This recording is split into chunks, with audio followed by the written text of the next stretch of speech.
નમસ્કાર દર્શક મિત્રો, એડી ન્યૂઝમાં હું છું આપની સાથે આરડી વાઘેલા। જોઈએ આજના મુખ્ય સમાચાર। ખટોદરા વિસ્તારમાં આવેલ યુનિટ હોસ્પિટલ નજીક મૂર્તિકાર અને ત્યાં મૂર્તિઓ ખંડિત। પ્રાપ્ત માહિતી મુજબ 10 થી 15 મૂર્તિઓ ખંડિત થયા હોવાના મેસેજ મળતા ખટોદરા પોલીસનો કાફલો પહોંચ્યો હતો। મૂર્તિઓના આંગળીઓના પાસે નુકસાન થયું છે। માટીની મૂર્તિઓ બનાવતા હોય છે।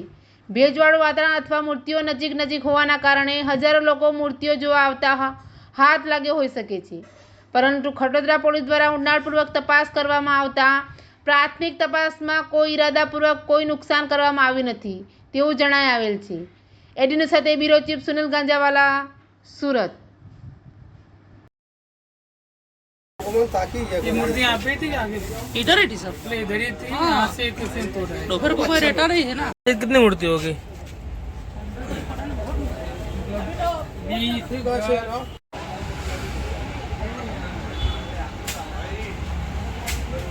20 नहीं यहाँ पे आए हैं, देखते हैं, अंकल तो बताता हूँ। चलिए अभी क्रेज है ना, लोग आ रहे जा रहे हैं। देखो दोपहर को पूरा खाली था। देखो सब माँ मूर्ति निकल रही है, मूर्ति का केस था वहाँ पे आए थे।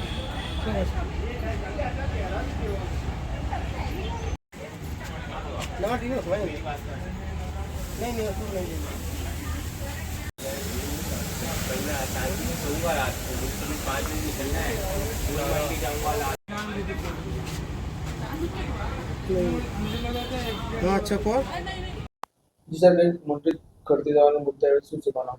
આજ બપોરે 4 થી 5 વાગ્યાના આજુબાજુ રામ અવની દેવીનાથ નામના મૂર્તિકાર છે। પોલીસને જાણ કરી કે પોતાના પંડાલમાં 200 થી 250 મૂર્તિઓ બનાવેલી છે। જે મૂર્તિકાર છે ને માટીની મૂર્તિ બનાવવાનું કામ કરે છે। ત્યારે 10 થી 12 મૂર્તિઓ જેવી છે જે મૂર્તિઓને આંગળીઓનું ભાગે નુકસાન થયેલું છે એ માહિતી આપી। ત્યારબાદ પોલીસે ત્યાં જઈ તપાસ કરી અને મૂર્તિકારને બીજાને પૂછપરછ કરતા એ છેલ્લા 3 મહિનાથી મૂર્તિઓ બનાવવા માટે પંડાલ નાખે છે અને માટીની મૂર્તિઓ પર્ટિક્યુલરલી બનાવે છે। તો એનું કેવું છે કે મારા જોડે 20 થી 25 મજૂર છે અને દિવસ દરમિયાન હજારો લોકો મૂર્તિઓ સિલેક્ટ કરવા અને પોતાનો ઓર્ડર કરેલી મૂર્તિ કેટલી બનીને જોવા માટે આવતા હોય, સાથે પરિવારને બાળકોને સાથે લઈને પણ આવતા હોય છે।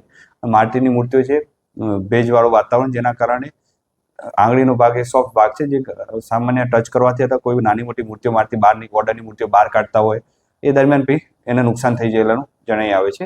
હાલ કોઈ ગુનાહિત છે કે નહીં એ બાબતમાં પોલીસ તપાસ કરી, પણ પ્રાથમિક તપાસ દરમિયાન એવું કંઈ જણાઈ આવતું નથી અને પોલીસ આ બાબતે મૂર્તિકારને બી રાખી પોલીસની મૂર્તિઓ અલગ થોડા દૂરના અંતરે રાખી, જેના કારણે ઇઝીલી મૂર્તિઓ જે માણસોને અવર જવાના કારણે તૂટે ને નુકસાન ના થાય।